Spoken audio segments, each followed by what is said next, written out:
నిన్న రాజ్ ఠాకూర్ చేసిన వ్యాఖ్యలను మంత్రి శ్రీధర్ బాబు తప్పుబట్టారు. ఎవరైనా అడ్డంగా మాట్లాడితే అడ్డంగా నరికేస్తామంటూ రాజ్ ఠాకూర్ నిన్న మంథనిలో వ్యాఖ్యానించారు. ఇలాంటి వ్యాఖ్యలు ఎవరు చేసినా ఖండిస్తామని మంత్రి శ్రీధర్ బాబు అన్నారు. బెదిరింపులకు గురవుతున్న మా కార్యకర్తలకు ధైర్యం చెప్పేందుకే రాజ్ ఠాకూర్ ఈ విధంగా మాట్లాడారని అన్నారు శ్రీధర్ బాబు.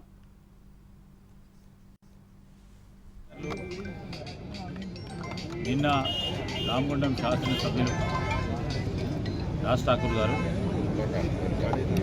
మరి అక్కడ ఉన్న కొంతమంది కార్యకర్తలను ఇక్కడ చాలామంది బెదిరిస్తూ ఉన్నారని చెప్పిన నేపథ్యంలో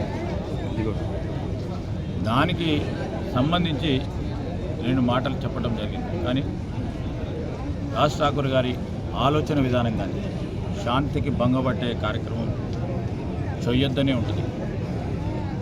కానీ అనేక సందర్భాల్లో భయభ్రాంతులను చేసినప్పుడు అక్కడ ఉన్న సోదరులు వారి బాధలు చెప్పినప్పుడు వారు జిల్లా కాంగ్రెస్ అధ్యక్షులుగా ఆ విధమైన స్పందన కనబడ్డది. మేము ఎవరు ఆ విధమైన ఆలోచనతో చేసినప్పటికీ దాన్ని ఖచ్చితంగా ఖండిస్తాం. మా సహచరులు నిన్న రామగుండం శాసనసభ్యులు రాజ్ ఠాకూర్ గారు మరి అక్కడ ఉన్న కొంతమంది కార్యకర్తలను ఇక్కడ చాలామంది బెదిరిస్తూ ఉన్నారని చెప్పిన నేపథ్యంలో దానికి సంబంధించి 2 మాటలు చెప్పడం జరిగింది. కానీ రాజ్ ఠాకూర్ గారి ఆలోచన విధానం కానీ శాంతికి భంగపట్టే కార్యక్రమం చేయొద్దనే ఉంటుంది. కానీ అనేక సందర్భాల్లో భయభ్రాంతులను చేసినప్పుడు అక్కడ ఉన్న సోదరులు వారి బాధలు చెప్పినప్పుడు వారు జిల్లా కాంగ్రెస్ అధ్యక్షులుగా ఆ విధమైన స్పందన కనబడ్డది. మేము ఎవరు ఆ విధమైన ఆలోచనతో చేసినప్పటికీ దాన్ని ఖచ్చితంగా ఖండిస్తాం. మా సహచరులు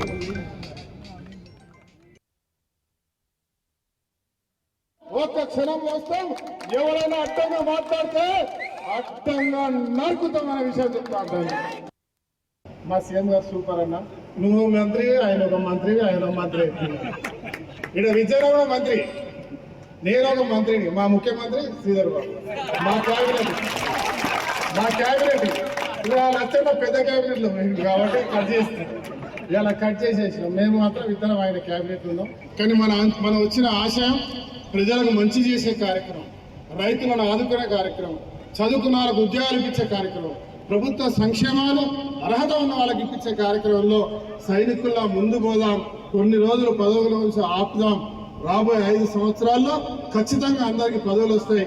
శ్రీధరన్న ఇక్కడ ఉండకపోవచ్చు. ఒక్క 2 గంటల్లో కుయి అనుకుంటా ఇక్కడ ఉన్న మీ 3 నాయకులం ఒక్క క్షణం వస్తాం, ఎవరైనా అడ్డంగా మాట్లాడితే అడ్డంగా నరుకుతామనే విషయం చెప్తాను.